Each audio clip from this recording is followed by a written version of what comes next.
Hey, Cherokee. Hey, can you see my? So, hi, everybody. We're going to make first Thursday our normal time for an office meeting, and I'm going to record it and put it in the Facebook group for anybody who can't log in. But I think it's important to just be able to touch base about a couple of logistics in the office and just see, what people have and want as far as needing assistance. So I've got a little agenda in no particular order of importance. Well, I mean, the first thing is the first most important thing.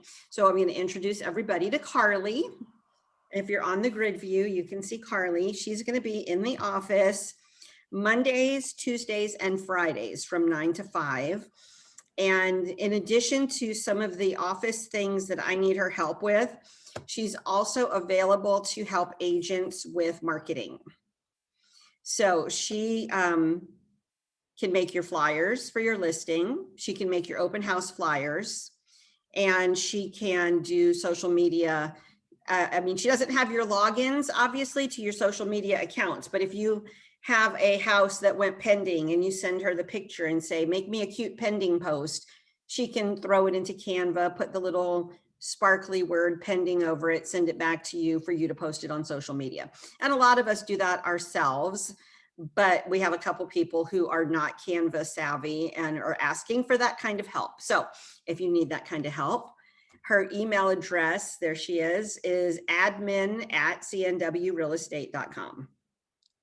That's also the office email address in our MLS, where you're supposed to copy any of your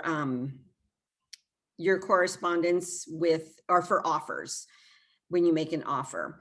And I don't know if everybody knows the rule on that, and I know we'll talk about sometimes other agents are like not as responsive, or they don't even confirm if they got the offer or not, that kind of thing.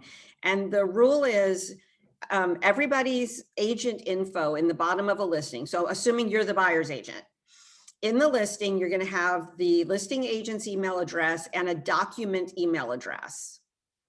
And it's usually like info at, admin at, contracts at, whatever.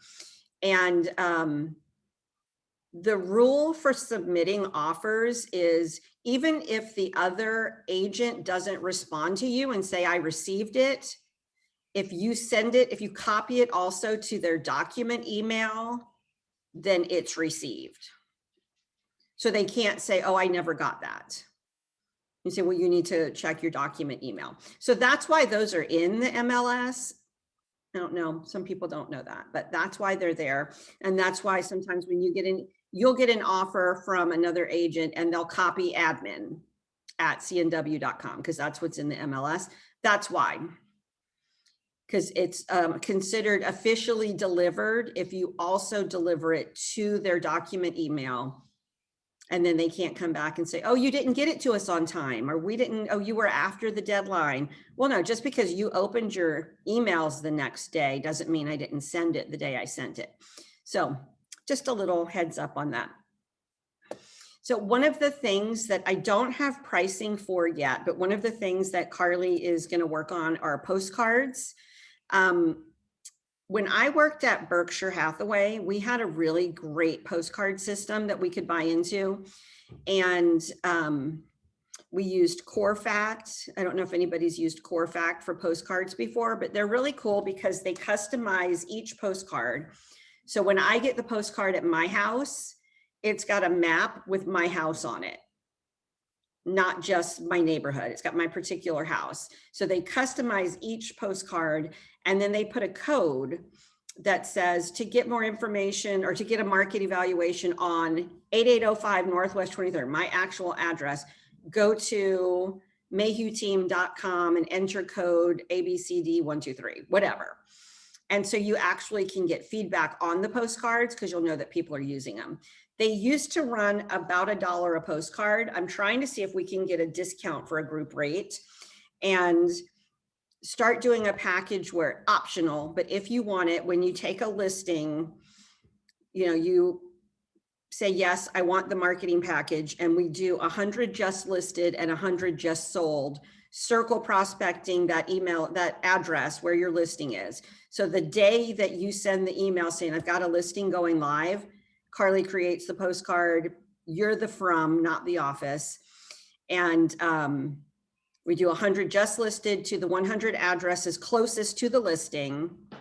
And then when it closes, 100 just sold to those same houses. So you're getting 2 touches off of that listing.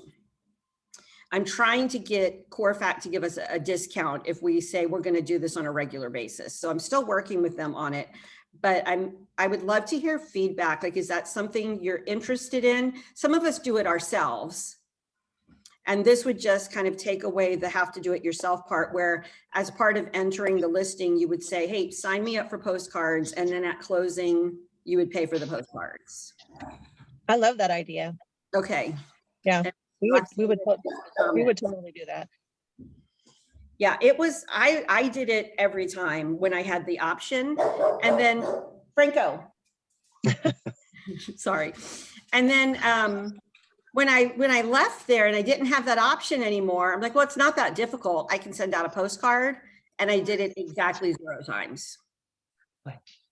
So it's not difficult, but it's just another thing on the checklist of not getting to, or by the time I'm ready to send my just listed postcards, I'm already pending, that kind of thing. So this, when you've got that extra set of hands to do that part where you just say listing goes live Wednesday, hit the postcard button, somebody else send them out.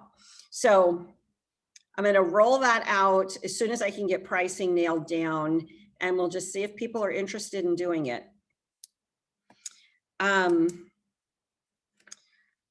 Next thing on my list was Tabitha and Betsy and Nick. I think you're on the Good in the Hood committee, Nick, or you just? Yeah, I've been there a couple times. Yeah, so we've got kind of this little subcommittee of people that are kind of putting together what we're going to do for fun and for community give back. So we had a really fun little cocktail party. Was that like 2 Fridays ago? So thank you to the committee for putting that together. Somehow it evolved into a game of 2 truths and a lie, which was really interesting. Learned some fun things about some people that I had no idea about. So the next fun event, we're going to do a barbecue at my house in June. It's going to be adult only because my dogs bite kids. They bite adults too, but it doesn't hurt that much. But I can't explain that to your 3-year-old. So come at your own risk. You might get a little nibble, but we're going to do adult only just because our household baby is almost 23. So we just have nothing fun at all for children to do at our house. So, but we're going to do a little barbecue in June. They're rolling around 2 different dates. We're trying to land on one, and then I'll share that with you. 2 of the programs that kind of, well, we have one program that kind of falls under that category of Good in the Hood, and it's the Cascadian Northwest Heroes program. And if you don't know about that and want more info, shoot me an email and I'll send you the flyer. But basically, it's like Heroes Northwest or Homes for Heroes, except we're doing it in-house and you don't have to pay somebody to be a part of it. All you have to do is say, yeah, I'll give $1,000 back to a hero on their closing cost. And then you can roll with that marketing material, use it however you want to try to bring in business. And we're going to do a similar program. Haven't really landed on a name for it yet, but kind of the same thing, but for seniors. And so, I mean, it could be like, if you have ideas for names, like honoring seniors or something like that, where it'll be the same thing. You'll have a flyer, you'll have marketing materials, use it or don't use it. That's up to you if you want to participate in that. And the goal being, having that opportunity to help somebody who needs your help and could really use $1,000 toward their closing cost, and you having a marketing plan that you can reach out to a different sector of the community and try to try to build a pipeline in. So looking for ideas for a name for the seniors. It could be like Cascadia Northwest Senior Perks or something like that.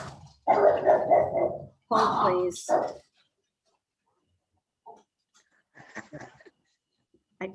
Everybody had to go answer the call of the neighbor dog. Let's see. So the next thing on the list, we have an alarm system at the office now. Hey, Betsy. Hey, Cameron. Hi. And hold on, I'm trying to see if Tabitha's having, she's trying to get logged in. Okay. We haven't started using it yet because I'm worried about somebody coming to the office and not knowing it's there. So this is the first phase of the rollout to tell you there will be an alarm system that will start getting armed. I'll let you know when it's armed. But you come in the back door and the keypad for the alarm is in the kitchen. So you would come in the back door, walk through the kitchen, you can see the keypad on the wall. And I'll send out an email with the codes because I have to be in front of it looking at it to tell you what to press. But we're not arming it yet, but as soon as we have that info out to everybody, we're going to start using it. I love our location. It is one of the best people watching spots in town. If you have not taken advantage of floor time and just gotten to absorb a little bit of the flavor of the neighborhood. And there haven't been any issues whatsoever. But it was the alarm was already installed and it seemed like a good idea to just go ahead and continue using it. Okay, again, in no particular order. Then, so while we're on Good in the Hood, I shared this info previously, but in the first quarter of 2021, we donated as a group $2,819 back into the community on the 27 closed deals that we had in the first quarter. So Q1, we had 27 closed deals, which was, I was super excited about because we went from being 0 and non-existent to 27 deals closed in the first quarter. And then a huge chunk of $2,819 back into the community is exactly what I envisioned our brokerage would be. That was Q1. We're in Q2 now, and we're only 1 month in. For the month of April, we closed 24 deals and put $620 back into the community. So second quarter is going to blow first quarter out of the water. We've already got 4 closed for May and 24 more pending for May. So watching the growth trajectory is really exciting. And the goal is to bring in more agents. So if you know anybody who, the top criteria would be, they would be a good fit. No jerks, no know-it-alls, no busybodies. And we all know agents who are all of those things. We're not recruiting them. We don't want anybody who's going to roll their eyes at the fact that our goal is to put money back into the community. We don't want anybody who says, why would I want to participate in Council for the Homeless fundraising? We want people who are like, yeah, I want to make more money so I can help give them more money. Like my personal goal, I would love to be able to one day single-handedly like build a house, like through Habitat, like fund a house. And Habitat can build a house for $100,000 for a homeless family. Like I would like to make so much money that the brokerage doing that would be like, check, it's just part of our giving. Not there yet. But so those are goals. I mean, that should be part of your business planning is how are you going to give back and what are your giving goals? I learned that a long time ago with a business coach when sometimes people struggle with making money and everybody has different relationships with money. And some people get weirded out by money or they say, I just want to do this business because I just want to help people. Well, you can't do anything just to help people. You have to have a place to live. You have to buy food. You have to pay utilities. So none of us can do something just because we want to help people. We have to earn a living. And then people get weird about it. Like people get weird about making money. And people in the general public hate to see realtors making money. Like, your commission is what? You made $20,000 off of one house? Well, it doesn't include the 200 hours I put in to that deal. But anyway, part of getting over weirdness with money is knowing that part of your goal is you make more money to put more money back. And so back to recruiting, that's kind of the vibe. Anybody who doesn't get that is not going to be a good fit for us. But our recruiting bonus program is, if you bring on a new agent, you get $500. And that is $100 out of each of their first 5 closings, which is basically the compliance fee. I'm just going to split it in half with you and do compliance for free to give you a bonus. So $500, you bring somebody in, $100 per their first 5 closings. Just make sure you tell me that you brought them in. So I know that everybody here has real estate friends, and you talk to your friends and you're like, I'm getting a great deal. My fees are great. So I'm not trying to monetize your relationships. I'm just saying, if you know somebody who would be a good fit, I want you to want to bring them on, not just because we're awesome, but because you're also going to get a little bonus for it. 2 more things on the list, and then the guys are going to log in, and that would be Mike and Nathan, to see if anybody wants to talk about, if anybody has any issues getting their taxes ready. Are you thinking about an LLC? Like, they are an option for us once a month that we have them log in to take people's questions. So if you have something, please ask it, because I'll stop making them do it, even though they're willing to, if nobody has anything for them. So 2 more things on the list. We're going to revise the way we're doing the broker demands, and basically we're going to fill it out in-house. So when you put a deal into SkySlope, as soon as you put it into SkySlope, either Carly or I are going to go in and create the broker demand for it and send it to you in DocuSign to sign it. And that way we have the broker demand there all the time, because even with, in April, we closed 24 deals.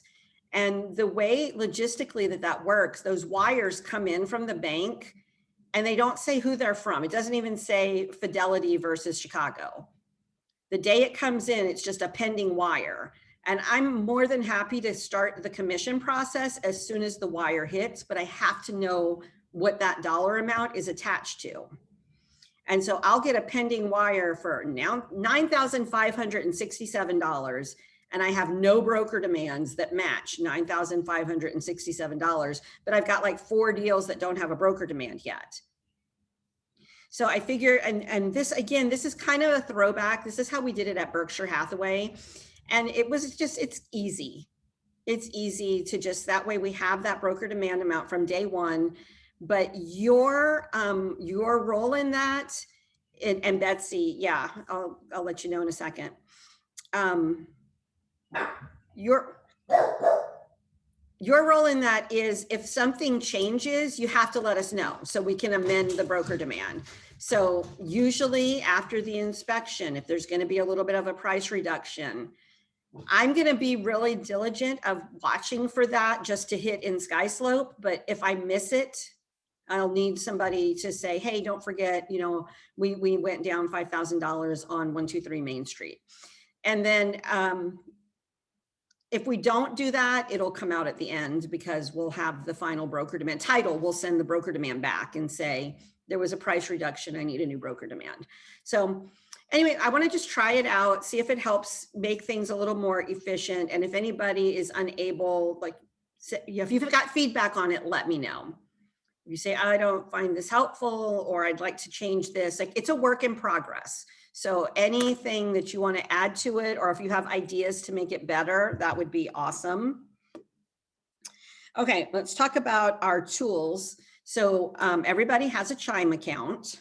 Whether you want to use Chime as your CRM or not, you have a Chime account, because that's what puts you on the roster on our website for the business.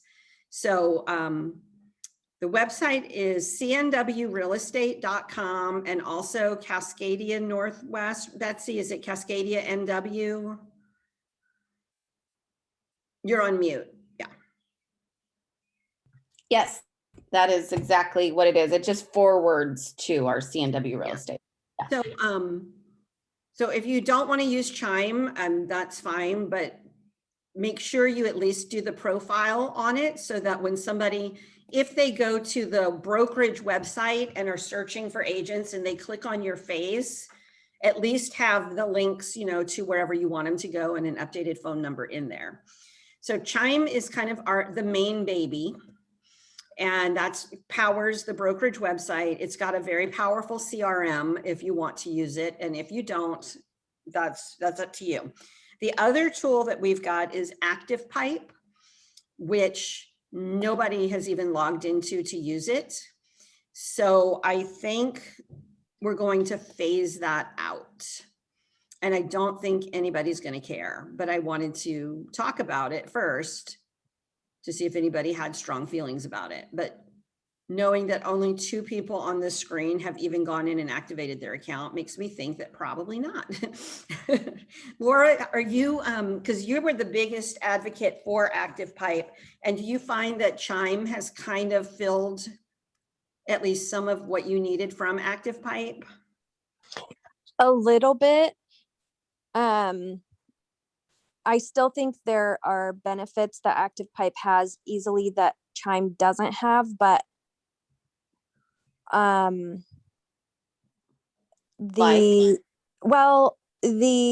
easily built capabilities for drag and drop text and photos and blog and RSS feeds. Right now, with my time available, I have not been able to fully utilize that the way that I wanted to.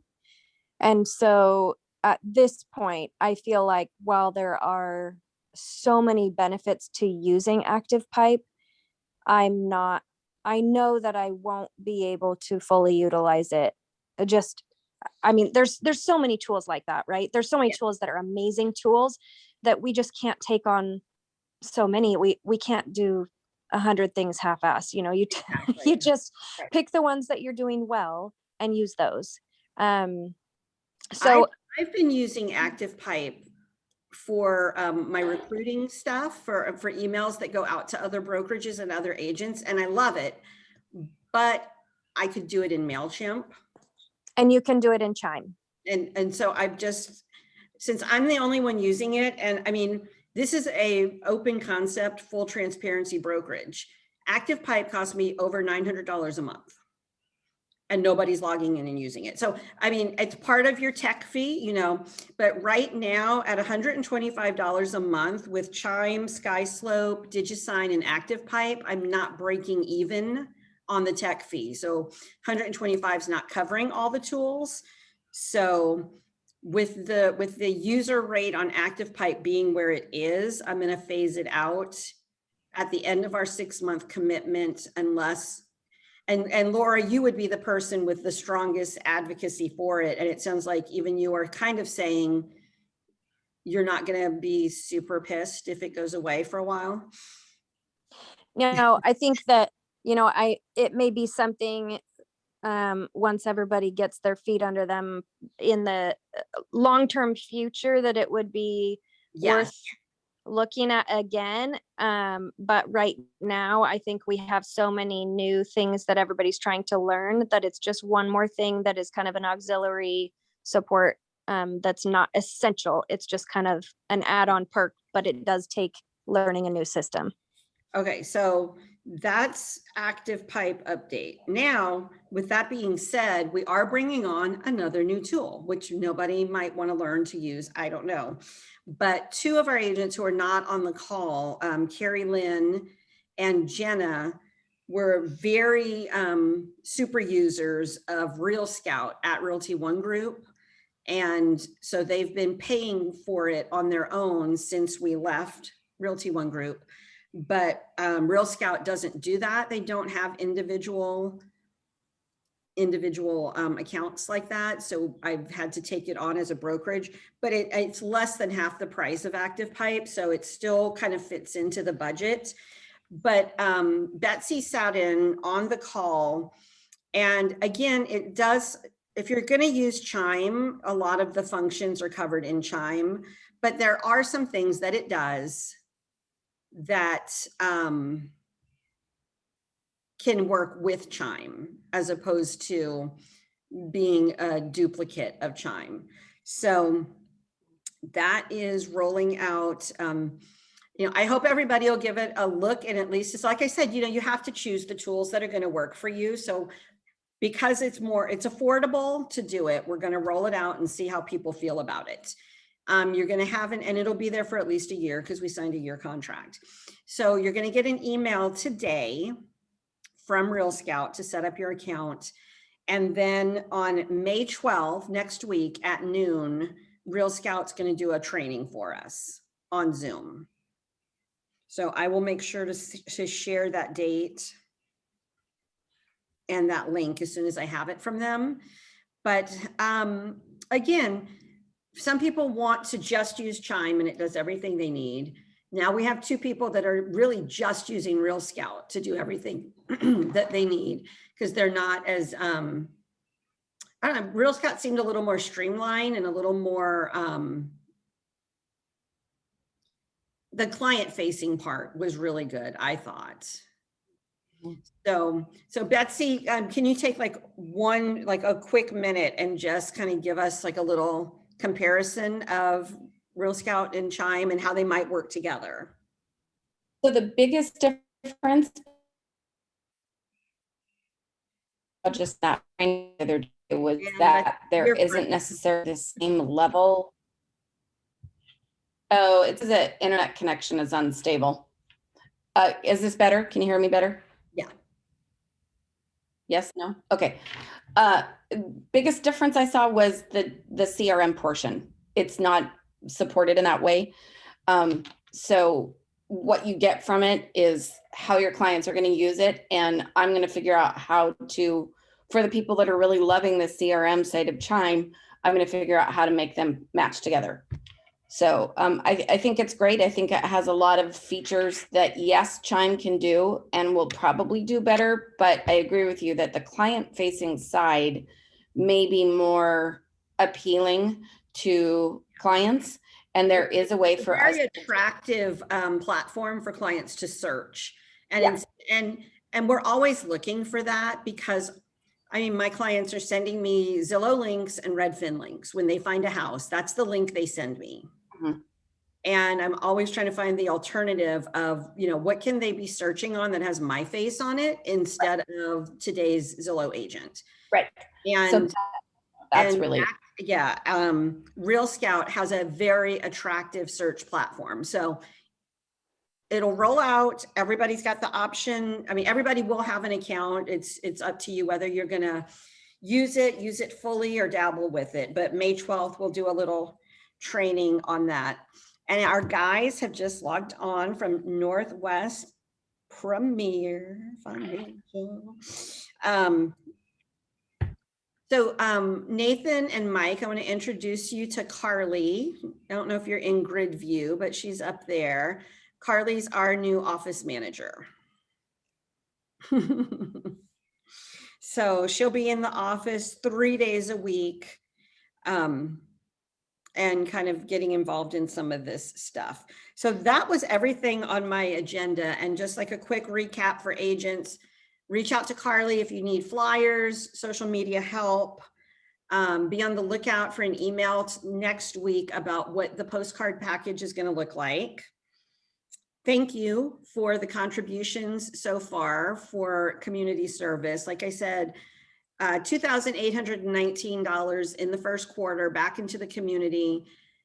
And we're in a closed private group here, so I can say that that is $2,500 more than I was able to eke out of Realty One Group for community events and for community give back in 2 years with 140 agents.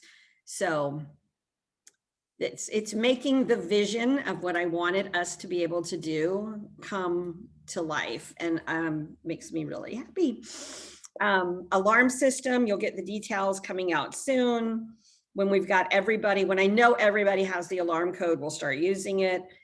New broker demand from, quick note on SkySlope. I updated the checklist. So the checklist has been streamlined a little bit, and you now have an option when you have a listing that becomes a transaction. There's a separate checklist for that that says Washington listing to transaction, I think, so that it doesn't ask you for the stuff you don't need as a listing agent, like the first couple of things, like the buyer service agreement, et cetera. Instead of having to say NA, it just won't be there anymore. So Laura, you had brought up a thing for the checklist asking if we could add the form number for the purchase and sale agreement, because I've had notes for SkySlope all this time, and I just finally got with them to get it done. And the problem with that is that we use the same checklist for a residential, a manufactured, or a condo. So they're not all Form 21. So that's why it doesn't search by Form 21. Everything else searches by form number except purchase and sale, because the purchase could have a different number. The main issue that was coming up is that promissory note is listed as Form 21. Okay. So when you Okay. you look up 21, up comes promissory note. So just it should be 31 Yeah. promissory note. I'll just And that agree would to never use a promissory note again. I mean, that would can be, you and we'll just could take you it off there completely. for the purchase and sale, I think it maybe comes up as residential purchase and sale. Yeah, that got changed. So it's just Okay. purchase and sale now. Okay. So I missed the number from 21 to 31 for promissory. So let me, now that I've got somebody who's answering my questions at SkySlope, I will get them on that. All right, so And sorry, Shanna, did you add things like the 65B, the yes, escalation? Okay. yes, added Cool. both of those. Yeah. Okay. I know I added the 65. I don't think I added escalation, actually. It's forms that we are all finding ourselves using more and more often. So Yeah, we added I know the AD is on there and now the AN is on there, but escalation might have got skipped. 65B is on there, but escalation is a good one. okay. And then my other problem I ran into the other day is I think it was addendum. It's for some reason it was hard to search for, like, I think in our last SkySlope for ROG, we had like, excuse me, addendum 1, addendum 2, addendum 3. Mm-hmm. But when I search for addendum, like to try to put an extra addendum in, for some reason it's really hard to find. So I don't know if maybe it's titled something off or just something to look at. Yeah, because they're named addendum 1, addendum 2, and addendum 3. And now there's a new category for other reports. So if you get, so reports have been separated out. So like inspection report is a category for reports. And then there's other reports. So if you're getting like a soil report or whatever, you can put it under other reports. And then there's also a new for other disclosures, just in case you have some other disclosure that's not covered. But yeah, SkySlope is a work in progress always. So any ideas you have, send them to me. All right, let's talk about money, because the money dudes are in the house. All right, Nathan, do I need to make you the host? No, not unless you really need me to. Okay, I didn't know if you had like something fancy to show us. No, you said it was going to be Q&A, so I Yeah, didn't have super, anything. I got my. You can give it to me, and I can share my screen if I need to draw something. I like to make nice colors, You're a good stick figures, and things like that. There. So it's what makes me feel like I'm doing a good job, as if I can stick figures correctly. So, here's question for you. I've got a question for Nathan. Yeah.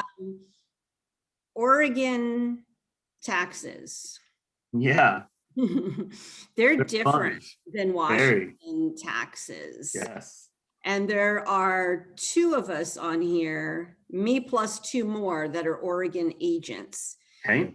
What should we be doing differently other than just making sure our income, that we know the amount that's Oregon versus the amount that's Washington? Yeah, you have to track what sales are in which state. So that's important. And then you're going to want to save about an additional 9% for taxes for state taxes. So that it's between 9 to 9.9%. So if you want to be safe, 10% would be a good additional for that money. So you've got your federal taxes, which you're going to take out of every check no matter what, because you guys get to be responsible for your own taxes. Fantastic. That's fun. Pros and cons to that for sure. But in the state of Oregon, you definitely need an additional 10%. Okay, so our Oregon office address is in Clackamas County. Okay. So, and my physical work address and where I do all of my work is in Clark County. And I'm going to sell somebody a house in Multnomah County. I'm going to spend literally 2 hours of that whole transaction actually physically in Multnomah County. I'm going to unlock the door and show them the house, and then I'm going to go back for an hour for an inspection. Other than that, my work address is Clackamas County and my body is in Clark County. Do I have to worry about Multnomah County TriMet? I mean, they've got like a whole list of different taxes that are for Multnomah County. Right. So if the property address was in Multnomah County, but I didn't do the work in Multnomah County, do I have to worry I'm going to give you 2 answers. And one of them you're going to love and one of them you're going to hate. The first answer is you do have to pay taxes based off of where the property is located. It has nothing to do with where you work. The second question is, I don't know specifically about like the TriMet and county taxes, and I will find that out for you. Is that fair? Yep, that's fair, because that's one that I'm hitting on right now. That Yeah, I'm not sure. I've not had that question, so let me find. I'll talk to one of our CPAs and find out for sure. it's basically like the transaction was not conducted in that county, Right. but the product. Yeah, what they care about is the product, and it's basically a way of taxing and getting revenue for the state based off of you hanging your license there. So they don't want License hanging in Clackamas County. Yeah, but I'm saying in the state. Okay. Yeah, in the state. Yeah. So that's the way that they get their revenue from. So they want it. So we have the same problem. Yeah. So we have a service model. So our product is Washington, even though it's all online. So I pay, but the crazy thing is we have to track where our clients come from. And the way I get out of it is as I don't have to pay B&O on people that are not in Washington. Right. So that's the biggest difference for us, but we still have to track it too. And then Oregon wants us to pay by the day we're physically in Oregon. Even doesn't matter if we transact business or not. If we drive to Oregon, they make us pay. So we never go to Oregon. I know. Now I'm thinking, what if all of my Multnomah County tours were virtual tour? Oh, I don't know. No, it's not going to matter. The state's going to want the revenue based off where the real estate's sold. Yeah. So I don't know about the county. Let me find out about the county. Okay, so I'll keep Roxandra and Andrea and John. I'll let you know what I learn about that, because Oregon taxes are kind of killing me right now with just confusion. Not with dollar amount, but with confusion. Yeah, that's a great clarifying question. We'll let you know. Yep. All right. Anybody else have money questions? Taxes, LLC. Is everyone here set up as their LLC already? No. I have a question. Yeah. Yeah, I haven't either. Sorry, was that Cameron? Yeah, sorry, I don't know if Yeah. I was. You're good. Do you guys do taxes? We do not file taxes. We prepare you for your CPA. Okay. So we do bookkeeping and payroll specifically it's for real not- estate wait, I'm- agents. And then we also do business planning and financial consulting as well. So, but we do not actually file taxes. Okay. Thank you. So like my CPA filed my taxes, but these guys got it all ready, like went through my QuickBooks and organized everything so that I could give it to my CPA to file. And I used to just have the CPA do that, and she charged me her very well-earned CPA hourly rate, which is way more than what you want to pay somebody for bookkeeping. So that's how I learned that you should have two separate facets there. The bookkeeping is separate from the tax filing. Yes, and it And should be, and it's for the- it's for your benefit on several levels. One is we're less expensive than a CPA by the hour, so that's good. And two, it gets two sets of eyes on your books and make sure it's done correctly. If only one person's looking at it, there's a lot of opportunity, especially for a CPA who gets inundated in the seasonal work, that they're not actually going through everything with a fine-tooth comb. They're just accepting the numbers you give them. Versus we're in your books throughout the entire year, and we're making sure that you're not missing opportunities, that things aren't missing, and that every single month it's getting done. Because like if you're trying to get your taxes done right now, there's zero chance you remember what you spent in June last year and if it was an actual deduction or not.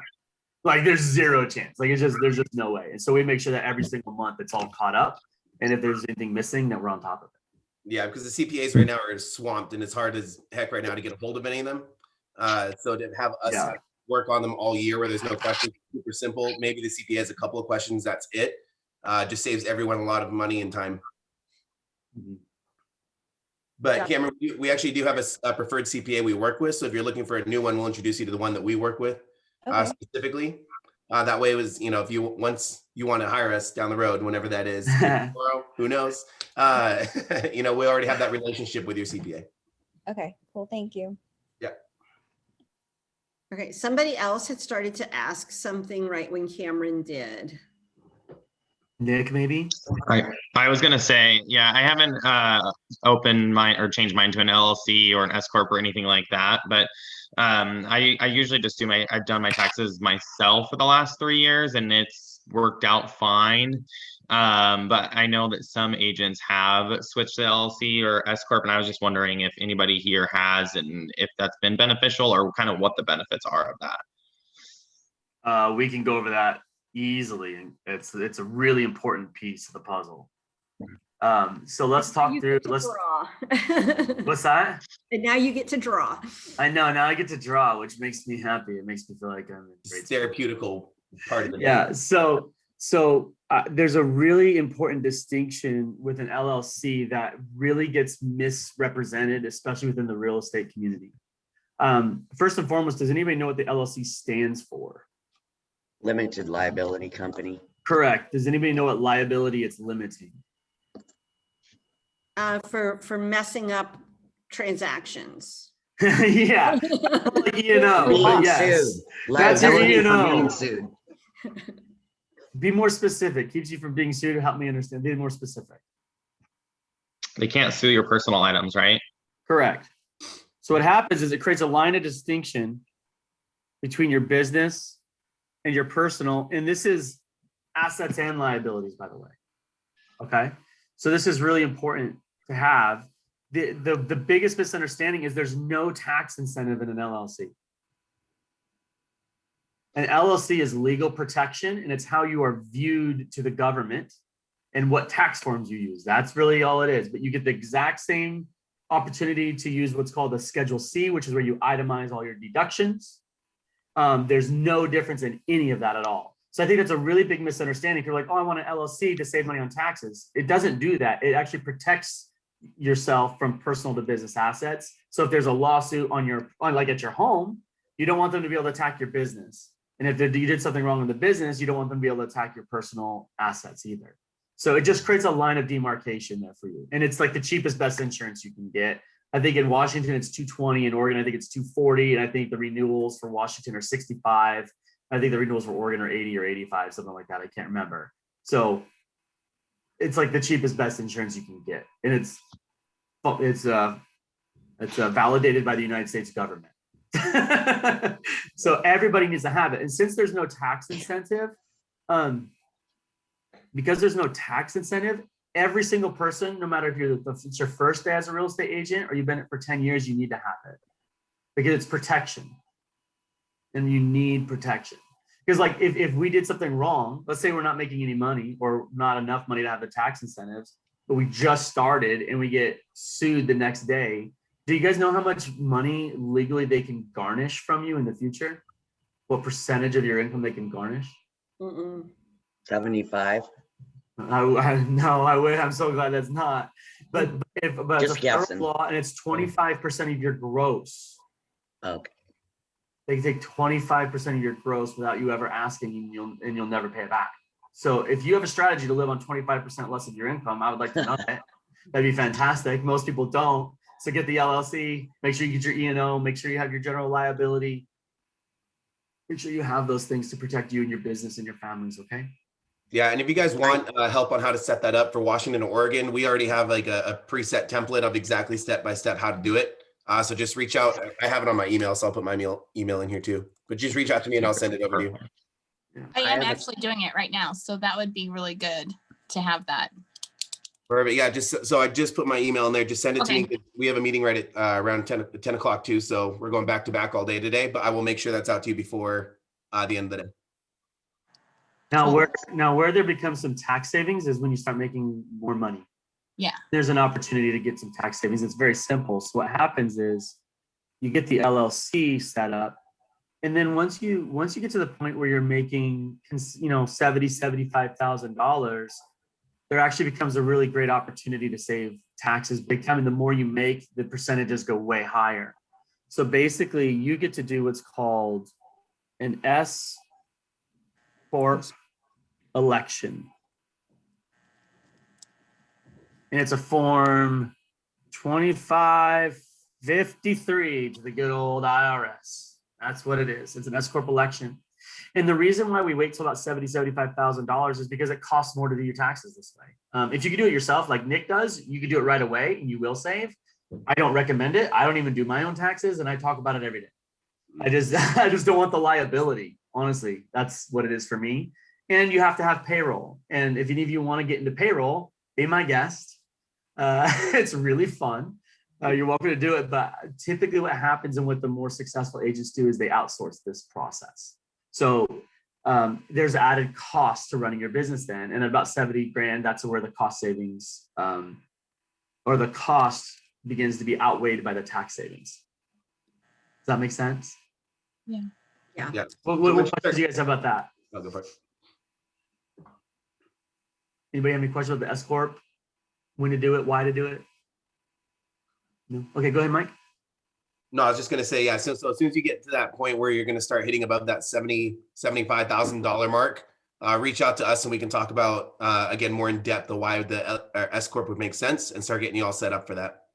But if you do the LLC like today, you also, if you end up getting to that $75,000 threshold at the end of the year, you can actually backdate all this year. Yes. And possibly you do the whole year as an S Corp. So get the LLC done ASAP, because if you don't have the LLC done and then you want to become an S Corp down the road, it's going to be too late for 2021. Okay. Great point. Yeah. In 2018, the government allowed us to start going backwards. And so just a couple months ago, we were able to get backwards and we saved somebody $36,000 in taxes just because they had the LLC filed. So that was a good day for that person. Like they thought they're going to owe about 80,000 and they only owed 44. So they're like, that sounds good. I'll do that instead. So so get the LLC ASAP, because if he didn't have the LLC, then they would have not been able to get that benefit. Cool stuff. Jen, anything else you want us to go over? Nope. I just kind of wanted people to have an opportunity to ask you guys some questions. 'Cause Yeah. surely appreciate the time that you are Yeah. willing to give us for this, and remind everybody that they can do that first consultation Mhm. with you guys if they need to go a little more in depth into their personal situation to get the best setup for them. Yeah, can I share with you one really cool real estate investment idea? Yes. This might work really cool for some of you guys. Might have clients that work with this, but Mike and I over the years have developed a really cool strategy where we can help people pay for college income tax free if they use real estate. So if you're making a lot of money and you don't have any tax credits, that income tax could be rather significant, right? So let me just walk you through it real quick. Hopefully I'll make your mind explode for a few minutes, but just give you some context for what kind of cool stuff that can be done. So let's say we have a student. Here's my stick figure. Woohoo! we get a student and they want to go to school, and let's say they're going to follow in Mike Ross's footprint, and they're going to go to Pullman Go and Cougs. Cougar, which is the worst decision that child's ever made in their life, but let's just say they did it anyways. So what happens is you're like, well, I don't get any credits because I make too much money. My kid's not able to get the FAFSA doesn't work out. I don't have enough, there's no student aid, like they didn't get a scholarship, so I have to pay for this thing out of pocket. What's a better way to pay for school out of pocket other than just paying the school directly? And that's an after-tax payment, right? So if it's $25,000 a year, that's after taxes. So you have to make 40 to pay the 25. Like that's a lot of money, right? So let's talk about a better way to do it. Instead of taking that 40 and doing that or whatever you're going to pay for college, why don't you dump it into a real estate property and use a down payment? Let's say you've got 100 grand saved for college. Let's put it actually into property. We're going to buy a property near the school somewhere. So somewhere in Pullman, we're going to buy a property. And what's going to happen is you can do this little thing that's called a simple gift into an LLC, where you can transition property into an LLC. You do have to confirm with your mortgage lender to make sure there's not going to be a callable note on it. But almost every single time, I've never seen it not allow it to happen, because the LLC is owned exactly like the property is owned. Okay, so you just have to double check with the mortgage lender. That's my little caveat there. Okay, but now that it's an LLC, guess what my student becomes? Anybody? I don't know, Nathan. What does he become?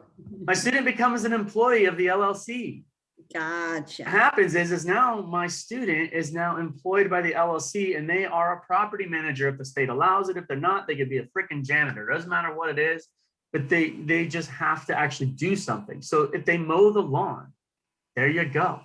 Like, great. If they take the trash out, there you go. They make sure the house gets cleaned once a month. There you go. But now they are an employee. The good thing about houses, typically they have more than one bedroom. So what's going to happen is we're going to buy the house, and then we're going to rent the other rooms, which means to me, I am getting income. With that income, I am directly paying my student. Now, Shannon, you know this. If you have an employee, is that income deductible to you as a business owner? Yes, it is. 100% deductible. But now you have a student who's not making shit. Right? So what happens now is the student then can pay for the college, but guess what the student gets because they don't make any money? They get some aid. They get the deductions, they get aid, they get whatever they want because they're paying for it directly. So now we have the same money deducted twice. When the student's done going to school, what do we do with the house? Well, if they've only been cleaning it once a month, we burn it down. Yeah, exactly. We rip out the beer pong tables. Yeah, exactly. The cool point is that you're getting the same money deducted twice, and what you're going to get is you're going to get your money back with capital gains, probably, instead of having income tax. So it's really cool, great, efficient way to get money out of your estate into your kids' hands as an employee, and then they're also able to build credit. They have employment history, and now they're paying for education, and they're getting a deduction because they don't make any money. So if a kid's making 40 grand a year and they're paying $25,000 for education, they are getting aid 100%. Okay, so they might not get all the FAFSA because of the parents, but they are going to be getting at least the deduction for them for the education credit. So there's a really cool way. And then after you could incentivize a kid, say, hey, listen, if you get over a 3.8, I will gift you the house, and this will be like, you can live here afterwards, or you can sell it, you can rent it, you can do whatever you want. The point is, you end up getting all your money back. Hopefully the appreciation over the 4 years is more than the taxes that you'll have to pay. So there's a really, really cool way to use real estate. So if you're talking to more sophisticated and more higher income earners, and that have kids that might be in their teenage years, you can start talking to them about how, like, hey, what's your strategy for education? And now you can provide way more benefit than almost every other real estate agent they will ever meet. And that's a really cool way to save some of your clients some money, and you get to sell houses. Very cool. And that Cool is why stuff. our tagline is creative financial solutions. Bam. Yeah, awesome. Last thing I want to point out too before we get going. We're doing our official live and full promotion of our in-person class that we're doing next week on Wednesday. from 11 till 12:30. It's an in-person class again. We're having only 10 people will be able to show up, but the whole purpose of it is we call it the financial blueprint for realtors. We used to host a class at least once a month, all 2019. Yeah, we did a lot. And then COVID hit, so we had to shut it down. And we tried doing it online. It just wasn't the same because when you're in person, you get to have lunch or wine or just an interaction. It's more personable. But we're bringing it back for the first time in a year, and it's next Wednesday from 11 to 12:30. It's $50 to join, but lunch is provided. And we're going to be going over Nathan, you say it, I'm going to butcher it up. Distinguishing sales language. There you go. One of the really interesting things about real estate agents is 80% of real estate agents have no formal sales training. They have no sales background whatsoever. So if you can learn some really cool, critical ways of communicating, you'll separate yourself very quickly from competition. And we're going to be going over 3 really difficult questions that you have to answer for yourself in order to be a top agent. And we were again. I was going to share the Eventbrite with everybody to get that advanced registration, but it was dated for June. Yeah, I fixed it like a minute afterwards. I said you must not have got that email because I sent it so quick. Okay. Yeah, it was June 12th, not Okay, so I'll send that out today. Yeah, send it out today. There's only 10 spots, so we're going to be going live this afternoon. We want to give you guys first crack at it. It is $50. Lunch is provided. It will be well worth your time. And it's right downtown on Main Street in Vancouver. Okay, I'll send that out as soon as we log off so that we can have it before it goes live. Great. Awesome, guys. Well, it's good to see everybody again. Yeah. Thank you, guys. All right. I know you have a 10 o'clock. Does anybody, before we wrap it, have anything for me from our earlier meeting? So bye, guys. That's it. Bye. All right, then I think we are done. Thank you for logging in, and I will see you at the office soon. Bye.